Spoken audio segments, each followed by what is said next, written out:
We accept whiteness as normal and acceptable, but it never has been and never will be. We cannot create an anti-racist whiteness because to be white is to be racist. Those are the words of my guest, Daniel Blight. Have I said your name correctly? Perfectly.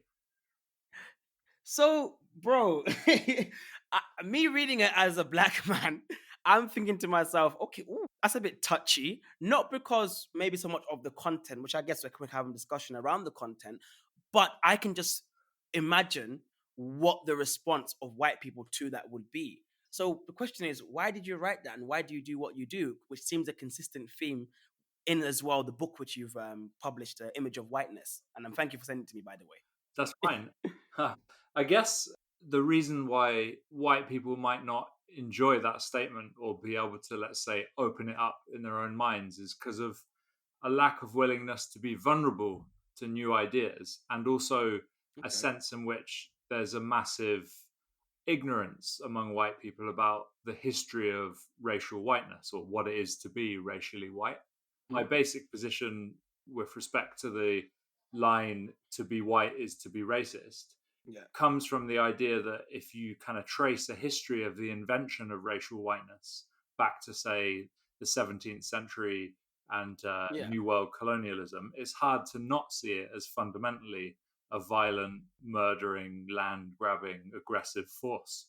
So I'm trying to be Yeah. kind of realistic and real about what racial whiteness is and get people, white people especially, to think critically about it as it exists kind of within themselves.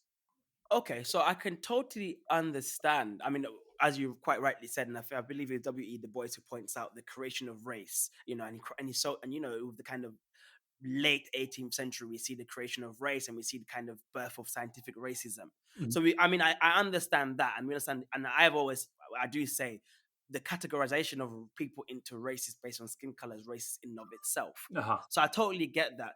But then someone will come back and retort with, but okay, those white people then who created it was racist. Now it's just an identity that is that as you have black people, you have white people, you have people who are Chinese, you have people to whoever, whatever it may be. What's wrong with people identifying with that identity today? Right. Well, I guess again, it's that thing of if you still identify with racial whiteness, if you think it's Yeah. a problem, you have to trace its negative aspects into the present day. And my Okay. position on this, and lots of people will deny it, and lots of people indeed do in the media, is that Yeah. systemic racism is still with us in a huge way. It's Yes. found, smart ways to hide and to kind of reduce its so-called importance in amongst sort of liberal conversation, but it's still there in Yeah. a fundamental way. I'm thinking Hmm. here of like Joe Fegan, the American sociologist's work in collaboration with another sociologist called Kimberly Ducey, where they kind of outline the idea of three oppressive systems that exist today, one being systemic sexism, another being systemic Yeah. classism, and then systemic Yeah. racism.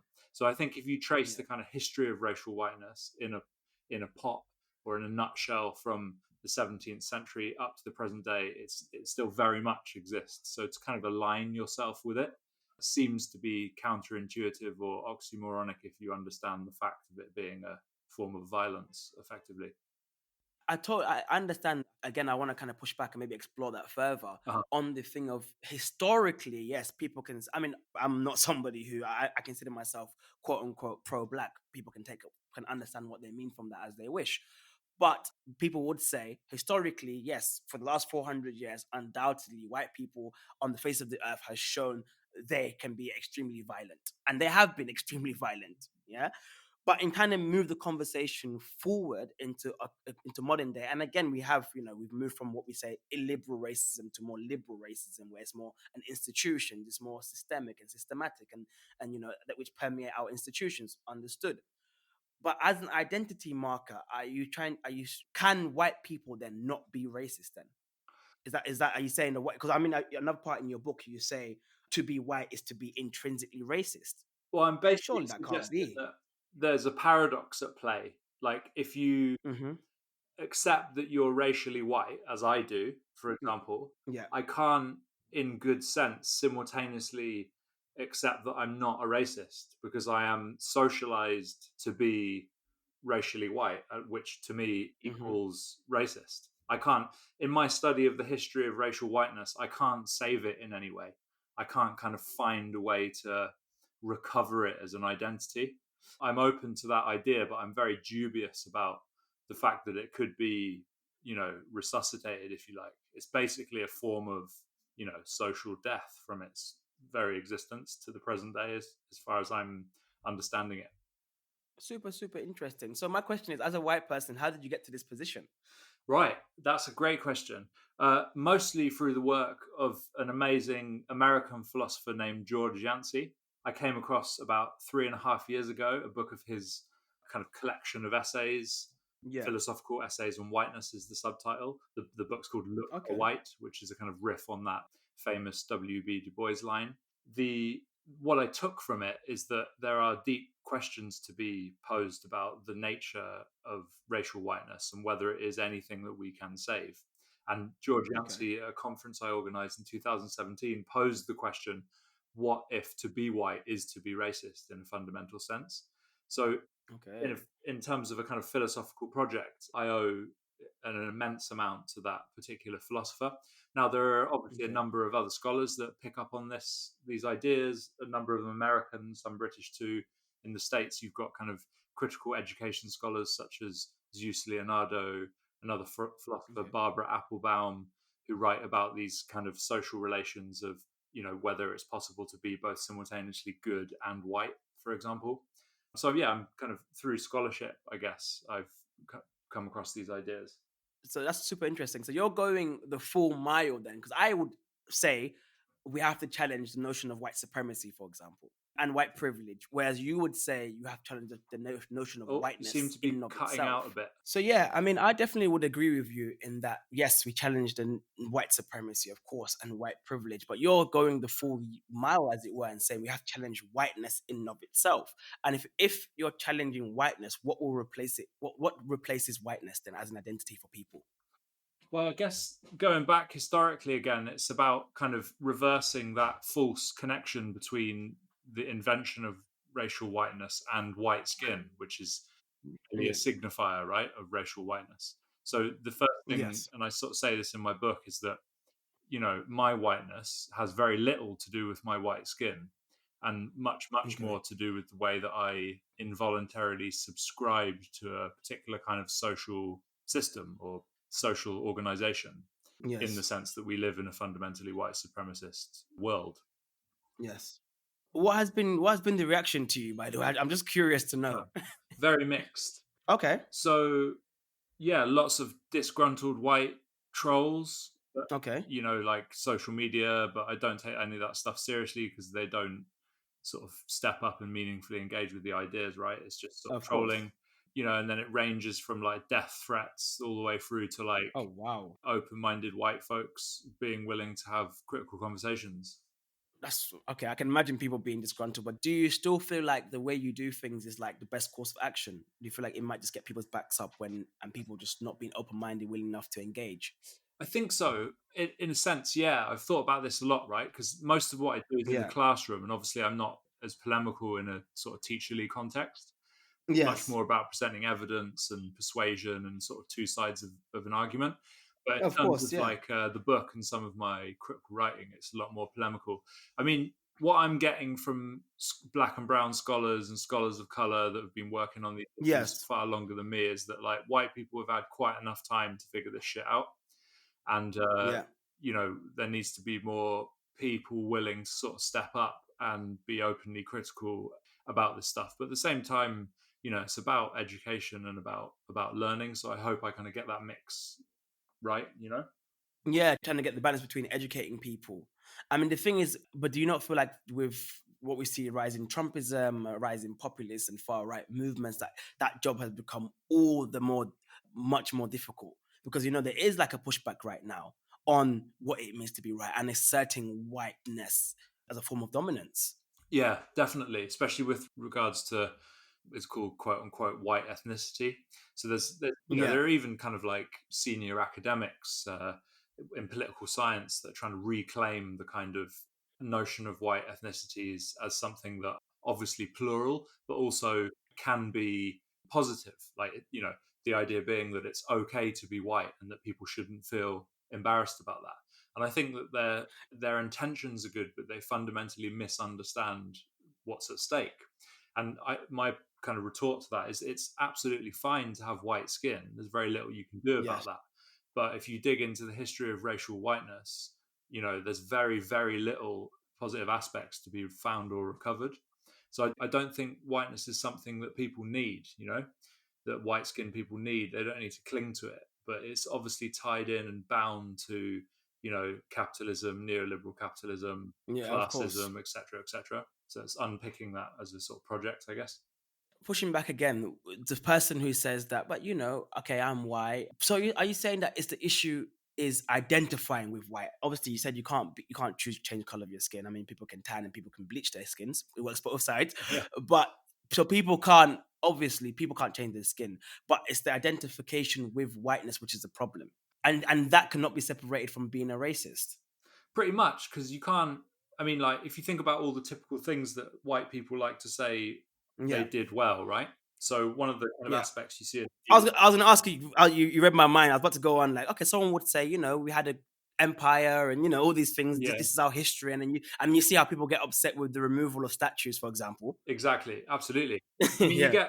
here's a great example. The scholar Kahinda Andrews, professor of Yes. Black Studies at Birmingham City Yes. So yeah. University, he was Good Morning Great Britain last year. Are you making you're making a statement of whiteness is psychosis? I know you got in trouble Exactly. for that And there recently. was another thing he said, I think it was in the same interview, which was that you can't compare, say, the British Empire to Nazi Germany, because what the British Empire did was far worse and over a much longer period of time. And Yeah. you can only imagine very, very, very few white people these days saying, like, publicly that they're Nazis. But you Yeah. can imagine a lot of people saying that they're proud of the British Empire. So, and that's just a Mm, question of ignorance, really. It's just kind of yeah. like Yeah. the way that people like me are taught in the UK is that we, be it consciously or unconsciously, must maintain a kind of white privilege and excitement and not see Yeah. clearly the state of the history of Britain. I wasn't taught any of that stuff in school, you know? Yes. So it's kind of a So question of yeah. education, going back to that idea, I suppose. Of course, I mean, I think this is what I'm trying to do with this podcast, and obviously, I think the work you're doing is a form of education. The only way we're going to have any kind of change is through education. So the question is, you accept then there's something called white privilege. I mean, it's not a far stretch for me to say that, yeah. Yeah, absolutely. 100%.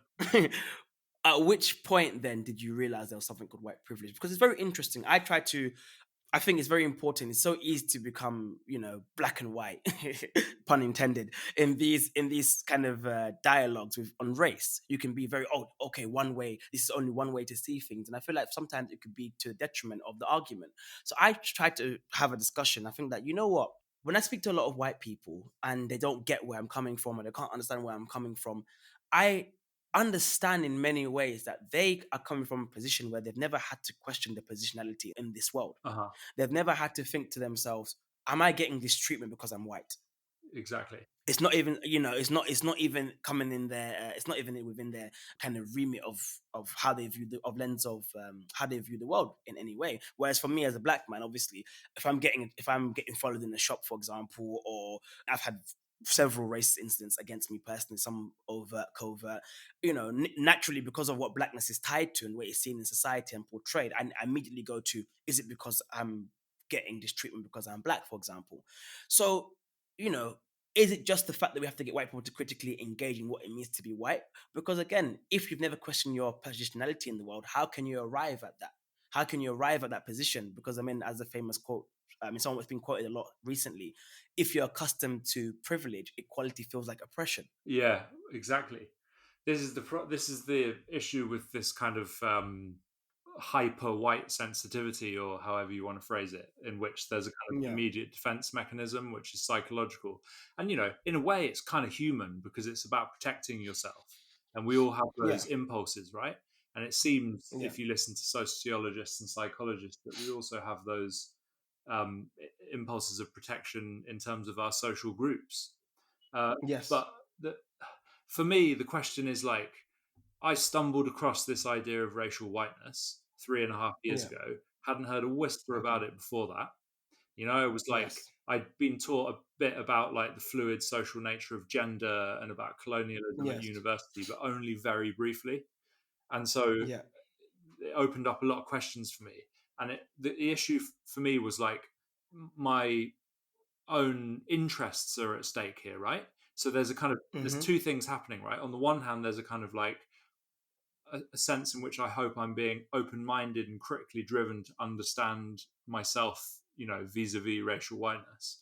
But then there's Yes. also, and I'm kind of much more wary about this side of my own psyche, a narcissistic Yes. drive to understand what makes me white.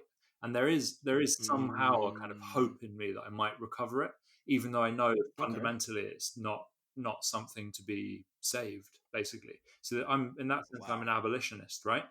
Okay. Which is to say that I don't think there's any use for racial whiteness, and the kind of quicker we get to a place where white people feel they don't need it, and of course it's important, you know, as Kinder Andrews points out himself, to bring that guy up again. Yeah. Whiteness isn't just for white people, right?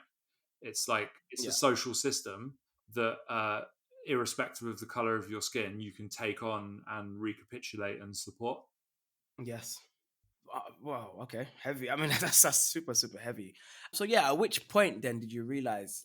Like, which point did you question your positionality and realize it was a privilege? Was it something like a specific catalyst? Was it an event? Was it a moment? Like, if you don't mind sharing, Yeah, if you can think of one. I mean, going back to George Yancey, it was literally just like reading the introduction to his book "Look a White" 3.5 years ago, and it Yeah. just basically blew my mind. And I was like, "What? You know, what is this?" Like, So it resonated with you then. yeah, yeah. It basically rocked my sense of self, to put it frankly. Okay. And that's been a sort of Okay. continuation for the last like 3.5 years. Okay, brilliant, man. Brilliant. This is going to probably be a very controversial episode. Uh-huh. And I think a lot of people have a lot of pushback against it. But I think this is how we just, these have, I think it's very important we have these kind of dialogues, to be honest. I'm someone who's involved in anti-racist campaigning, and I kind of assume the role of trying to be an educator. And what you said in terms of in your book and your writing has been like, first time I've really heard it in this way. And a part of me wants to be like, okay, yeah, it makes a lot of sense. And I think you do have strong arguments, makes a lot of sense. But the kind of pragmatic side of me is like, but how feasible is this and how achievable is this going to be? And I'm sure you have the same kind of questions to yourself. So what do you Yeah, think of it? What do you definitely. think of these things? Well, it's weird, isn't it? Because like recently we've heard this kind of academic idea of critical race theory being mentioned like by the Yes. president of the United States of America, right? And in the House of Commons 2-3 weeks ago. And the Tory front bench. Exactly. And that's wild, because like I don't think any critical race theorist would have thought that they'd be getting, you know, their subject to mention in like the Houses of Parliament. Just, you know, it's Yes. always been a sort of very niche research area. Yes. But in various subtle ways, it's informed policy, especially with more left wing politicians, you know.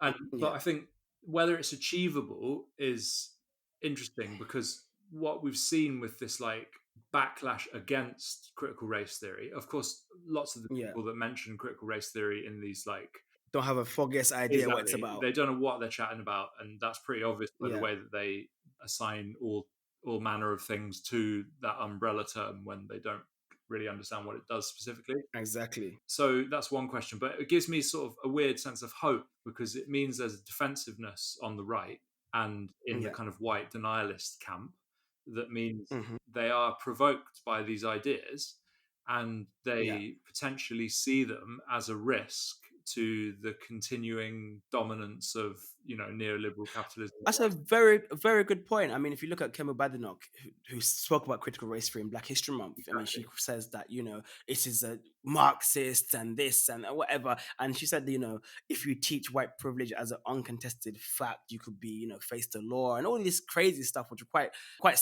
almost neo-fascist in many ways. But what stood out, she said that critical race theory teaches white people that they are the oppressors and black people are victims.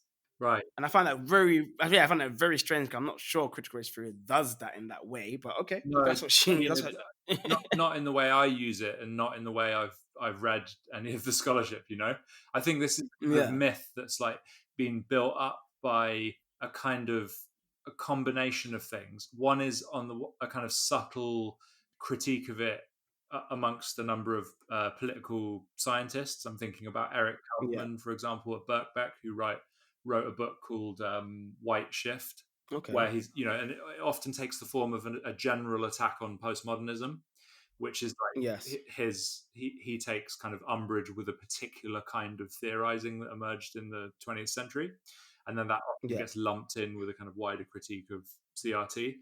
But then on the other hand, there's Okay. a kind of much bigger volume, much louder volume of social media anti-CRT activity coming from people Yeah. like James Lindsay in America, for example.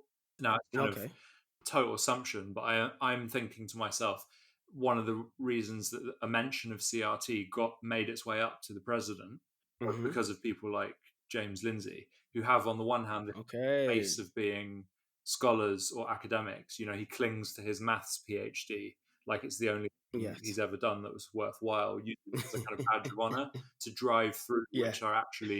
what are actually quite ignorant positions. And Yeah. Yeah. he co-wrote a book with Helen Pluckrose that is, for lack of a better phrase, clumsy as fuck with respect to these ideas. Now, back Yeah. to like Kemi Badenoch, what's really interesting and really problematic about her position is Yeah. that in a matter of days, the government went from, and her speech, which is like, CRT is bad, to put it simply, Yeah. to the government quietly at 2 o'clock in the morning publishing a report. This was on the 11th of Exactly. November. The report was called Black People, Racism and Human Rights. Yeah. Yeah. I read it. Yeah, yeah. And you read the like second paragraph of the summary, and it's just like, it basically just says systemic racism exists and this government refuses to do Yeah. anything about it. And so it's kind of like, Basically. what's going on? Are they just hoping that people don't see the report? There are huge contradictions at play. 100%. 100%.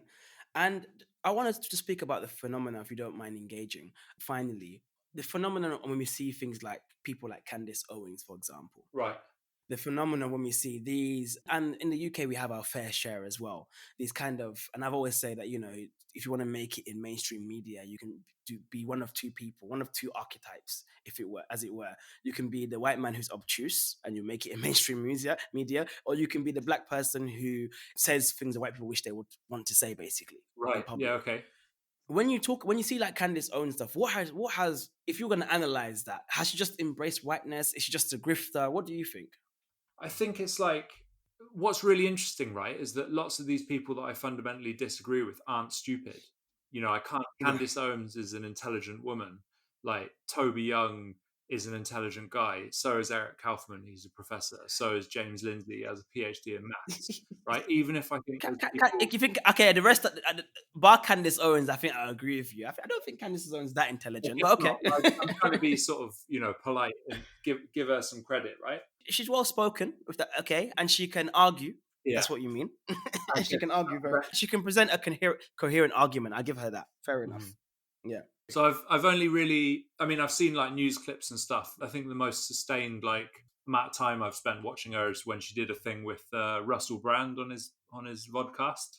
Okay. Yes. Yeah. I don't know. The level of ignorance of history is so profound that It's so it's bad, easy isn't just to it? switch It's off. so bad. Yeah, and I think It, in a sense that sums up the problem right there, doesn't it? We're not taught about these things unless you yeah. do like a kind of, yeah, humanities or culture studies course or a sociology Yeah. course at like a left-wing university. You just don't hear about this stuff and you don't read it. Exactly. And so it's Exactly. a massive issue of like lack of access to this, what is an incredibly important part of history.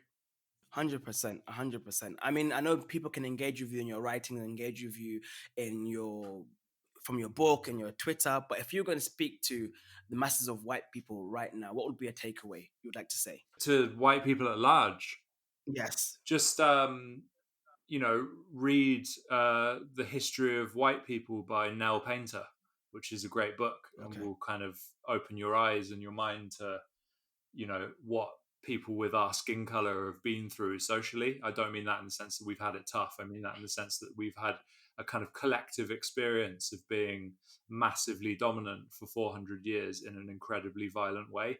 Like Hmm. any individual who's violent, collectively we have to take responsibility for what we've done and the world we've literally made and continue to hang on to.